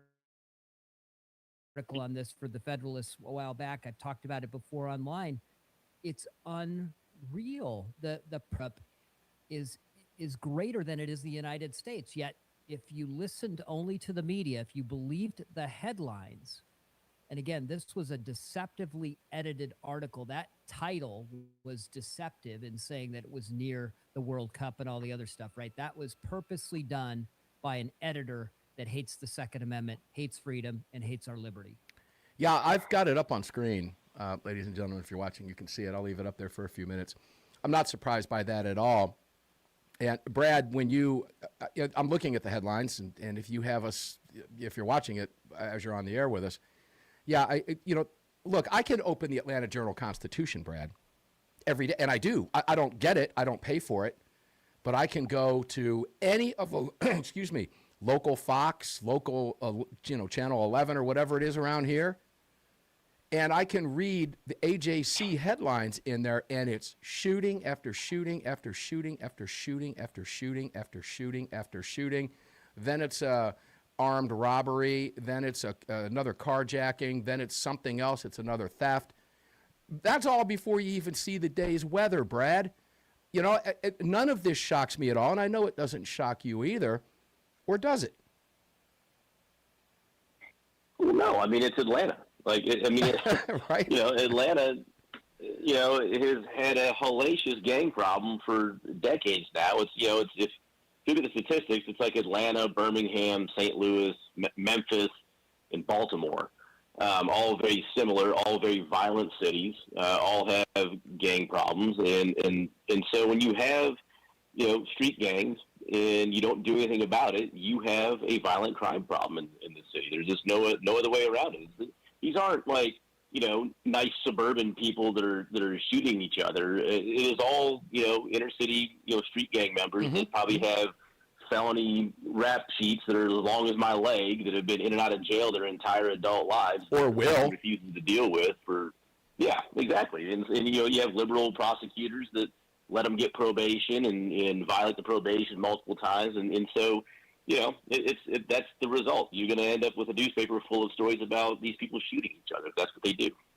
Yeah, and guys, when we talk, Justin, when we come back, we're going to go to you, and we'll follow up in this way, because AWR and I have talked about this many times, and he will not report, while the media will call it a quote-unquote mass shooting, he will report it for what it is, gang violence in city streets. And I want to give a shout-out to TX Huntsman, man, my boy Texas Huntsman over here, who put a quote of mine up that I used to say all the time, and I'm going to repeat it now because I hadn't even thought about it in a while. But you show me a city in decay in America, ladies and gentlemen, crime-ridden, crap-hole city in decay in this country, I'll show you a city run by Democrats.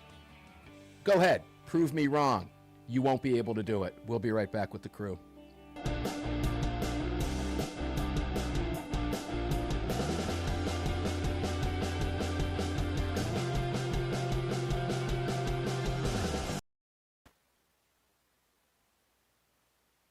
Okay, guys, so played the opening riff for you twice during the program today. If you're in the comments, let me know your thoughts. Good, bad, indifferent. You can't hurt my feelings. I got broad shoulders, bros, okay? The older I get, the bigger the get off my lawn sign becomes. Say whatever you want. Suggestions, let me know. Keep in mind that what I just played for you is going to be looped because of the way it has to be played and voiceover going over it. So you're going to hear some... some long sustain in there, which is really cool anyway, by the way, in a couple different various chords. The G chord will sustain and the D chord will sustain, and that'll allow the voiceover to come in and all that fun stuff. And then we'll change up the outro a little bit for you, maybe slow it down a little bit. But it's that intro that we're worried about, because it does get to a copyright strike. So a little bit of behind the scenes. That's why if you're watching here on the stream, I have the mic muted, and Greg brings it down as soon as I bring my mic live and welcome you back into the show. That music cuts off. You don't hear that on the stream for copyright purposes. Every once in a while it sneaks in, and it'll be interesting to see whether or not we get a show. We haven't had in a long time. But the reason a lot of people ask, how come we're not on Facebook? There's a reason we're not on Facebook, because Facebook strikes everything, including our bumper music coming in and out, regardless of how long or it plays or doesn't play. So they haven't been real friendly over there. And again, that's a copyright issue. So just letting you know that. And again, I apologize if you're watching on the stream. There's a little bit of a delay over there. So can't really do much about that. But we did just cut off that British independent site, which was probably causing a little bit of problem. I noticed that the buffering stopped when we shut down that English garbage site. So be back with you here in a few minutes, but let me know your thoughts on that. I would appreciate it. It's good hard rock and roll, and well, that's what I like to play, and that's what I like to listen to. So that's what you get. Or the Patriot hat. Got the Patriot hat on tonight. We'll have the car hat on next week for you. We're talking about the gang violence, and you heard what Brad had to say about it, and it is what it is. But I want your thoughts.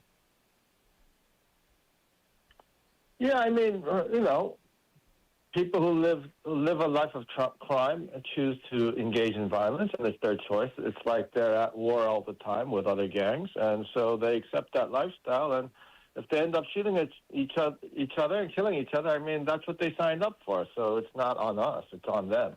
Well, but you know what? The media brings it to us, right? You've probably seen the news about these quote unquote teen takeovers in beach cities around the country. We are afraid to call it what it is. It is predominantly black on black violence from the inner city migrating to the beach, and they're afraid to call it what it is. And by being afraid to speak the truth, we will never get past this if we cannot talk about it because people are afraid of being called racist or whatever. We will never get past these problems, Justin. And the media will continue to hem and haw away at it, and it just makes everybody look bad. And they try to reflect it back on us, don't they? You're absolutely right, Mark. I mean, black on black violence is the largest portion of homicide in the U.S. and it's very unfortunate that community has a lot of issues with that. Hopefully, we can find a solution to help them out. I mean, the entire black community used to do better, when they had when we didn't have all of this quote unquote, welfare and public assistance. When they weren't really being helped by the federal government, their communities were healthy and they didn't have crime problems in their communities. Yeah, and so maybe we should go back to giving ownership back to people. I mean, it's as simple as, let's take Chicago for a second, because this is always a problem in Chicago. I was mentioning in the previous hour with AWR, Justin, all of us here at this table, we've gone through the Chicago numbers together, thousands of murders. The 3 or 4 of us have talked about on this table. We read those numbers out every year. Those numbers right now, by the way, are up on average 5% in Chicago this year alone, as we are live today on June 7th, 2026. And they show no sign of slowing down. In fact, summer's coming, and those numbers are going to rise. How do I know that? Because they've risen every year we've talked about it, and there is absolutely going to be no slowdown whatsoever. And it is predominantly black on black inner city crime in Chicago that city leadership does absolutely nothing about. Their policies have failed, and the Democrats have owned that city for over a century, Justin. Again, prove me wrong. Show me a city in decay in this country, Justin. I'll show you a city run by Democrats. Somebody prove me wrong. Justin, it's impossible to do. You're absolutely right. Democrats run the cities, and they engage in public corruption and public graft, and the public money doesn't get to the people who need it. So I think the founding fathers are right. The problem is government. It's not the people. Yeah. What did Reagan famously say? The 9 scariest words, Ryan Petty? All right. I'm from the government, and I'm here to help. We can go, if you go back to public housing is a great example. I was going to touch on that briefly, and then I'm going to go, guys, to a really fascinating thing I found out from John Lott tonight. And I want to get your guys' thoughts on this. We'll go there in just a moment because it does tie into this. But, public housing is always a great example of this. Ask a Democrat liberal who lives in the suburbs who touts all the policies that are happening in the cities like New York or Chicago or any big Democrat-run city, Atlanta. None of them live there. They live outside. They don't live, and if they love those policies, why aren't they living there? And if public housing is such a great thing, how come they don't pack their sorry arses up and move out there? Because it's not. They're crap holes. And the reason they're crap holes is because no one has ownership of this property except the government. So there's no personal stake in this. And we have seen this through studies.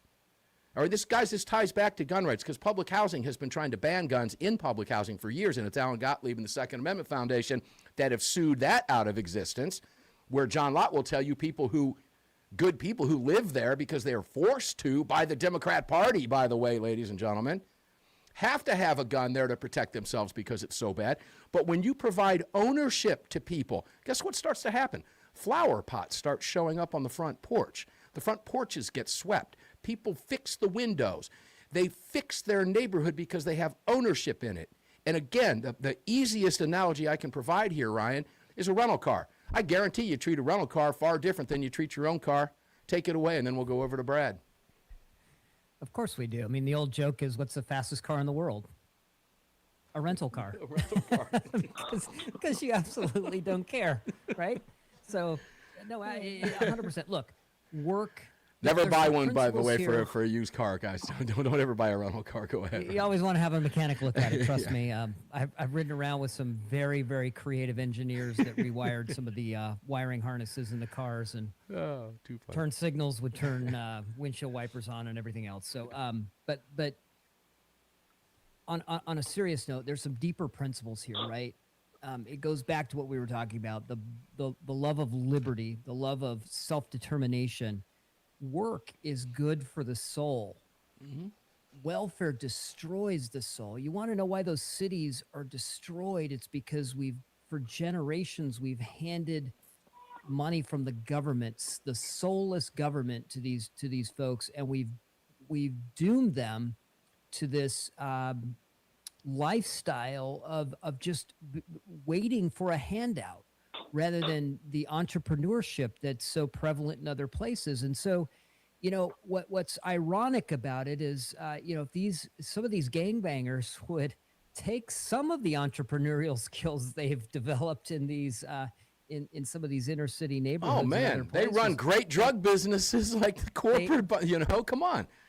They actually run a business. Now, it's all sort of off the books and off the ledgers and everything else like that. It's amazing what they can do without paper or computers, because they got to keep it all secret. But my point is, work is good for the soul, and those that are not working to provide for themselves and their families feel it inherently, and they don't feel good about themselves. And that's why you don't see the flower pots. That's why there's no desire to keep the housing nice or the neighborhood nice.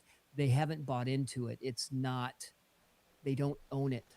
I think we're on the cusp of a change, and we've Ryan. destroyed them. We've destroyed them. I think we're on the cusp of a change, and there are some positive indications of that in Chicago. I know we're getting ready to take a break. So, Brad, hold tight with me. When we come back, I'm going to go to you, and we're going to open up a new conversation that I didn't know we were going to go with today. But once I talked to John about this, I really can't wait to get y'all's thoughts on this because, well, it matters. And there's a couple different ways to view this from what we heard from John Lott. And I'll explain in greater detail for the roundtable when we come back. Ryan, I believe you were listening to the show, so you probably have an idea where I'm going with the number of Democrats carrying guns and identifying as liberals as voters that are carrying guns in higher numbers than conservatives who identify as voters, yet still voting Democrats. So there's a lot going on there, a lot of irony there. Or is there? That's what we're going to talk about with the crew. We'll go to Brad Premo first, right out of the gate, when we come back for our final segment of Armed American Radio's Monster Cast on the Sunday, June 7th edition. It's 43 after the hour. We'll be back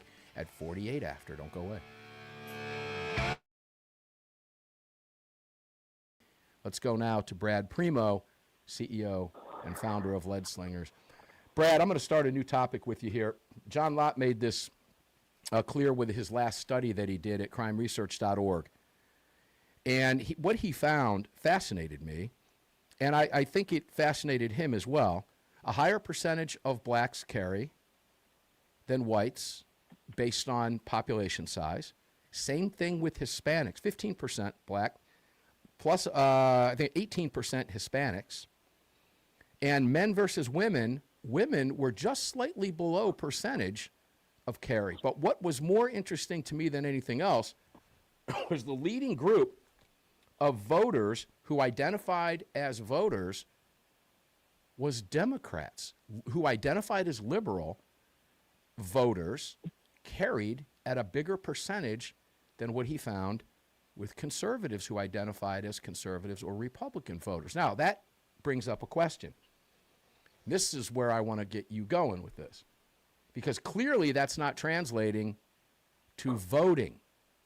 And my theory on that is they're just okay because they have their guns. And Democrats are okay with their guns, just not your guns.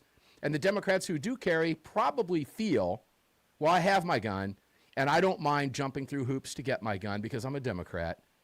And it's not going to change their vote when it comes time to vote. I found that to be fascinating. I'd love to get your thoughts on that, and we'll take it around the table. You're probably onto something. I mean, there's a good chance that someone who identifies themselves as a Democrat or a liberal, like the issue of firearms ownership, just isn't that important to them. They're doing it right now because they can, but if tomorrow, if Barack Obama came out and told them they can't do it anymore, they would probably fall to their knees and give their gun up and be perfectly happy about it. There's that. That's kind of my thought on it. I mean, the other thought would just be that, you are right in the sense that Democrats are perfectly okay with guns as long as they're the ones that have them. A lot of them harbor this fantasy that when they institute communism in this country, that they won't be in the gulags or the rice fields with the rest of us. They'll somehow be in charge of everything.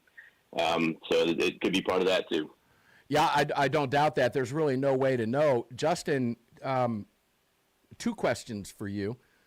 If you would address that, do you think we should be working with those Democrats that are carrying guns to try to change their minds, or is it just a hopeless cause?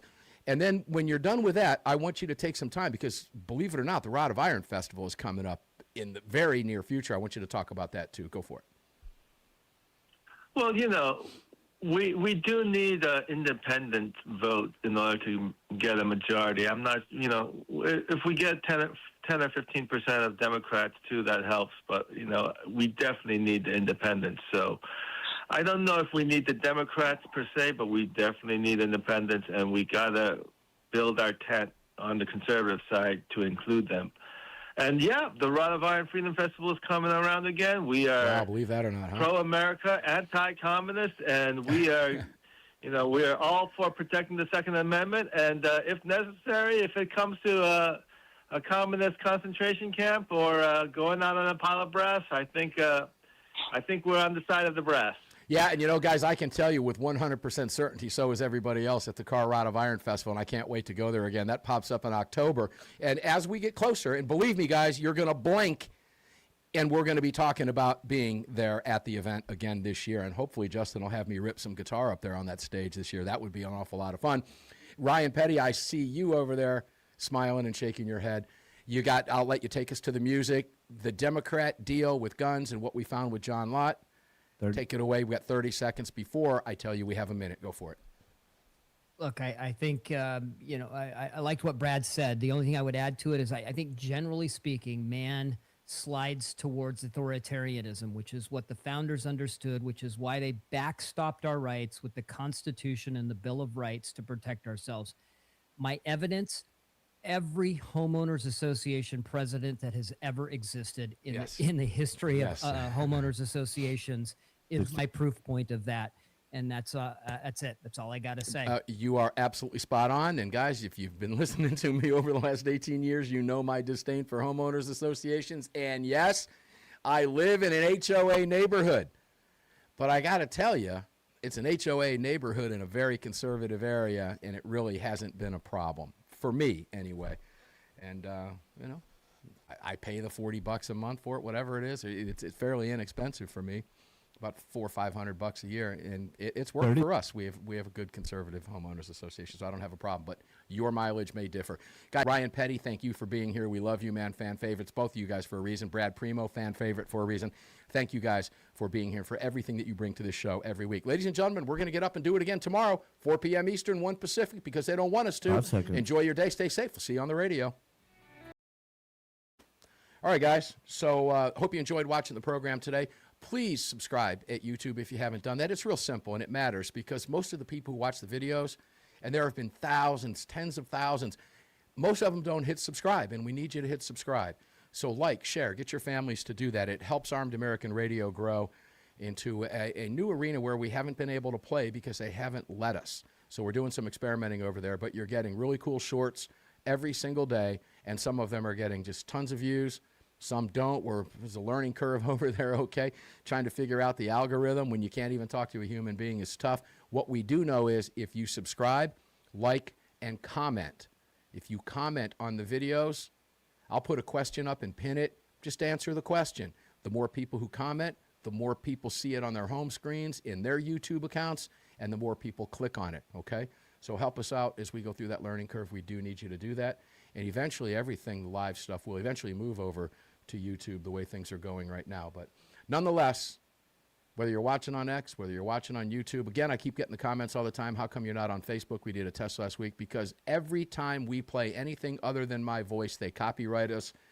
And guys, it's going to be a while before you're going to see us over there for that very reason. they're not that friendly when it comes to that. But being somebody who has copyrights himself, whose book, by the way, was just infringed, copyright infringement, we're part of a settlement as a result with that Anthropic copyright deal. We just found out the other day we have filed for that. But they AI, again, you know my deals with AI. I was the first person in the world to take them to court for slander and or for libel and defamation. Lost the case after a 2-year court battle, but at least we have some precedent. Now we know what needs to be done. And in this case, they ripped off our book along with many, many other ones through an AI program, and they got caught. So we at least got a victory there. Okay, so I get the copyright issue. I have no problem with it. We're working on fixing it. We'll get it up back for you on Facebook as soon as we possibly can, if that's the platform that you like. Until then, enjoy your day. Stay safe. Thanks for being here today, guys. Please subscribe to us over on YouTube if you'd be so kind.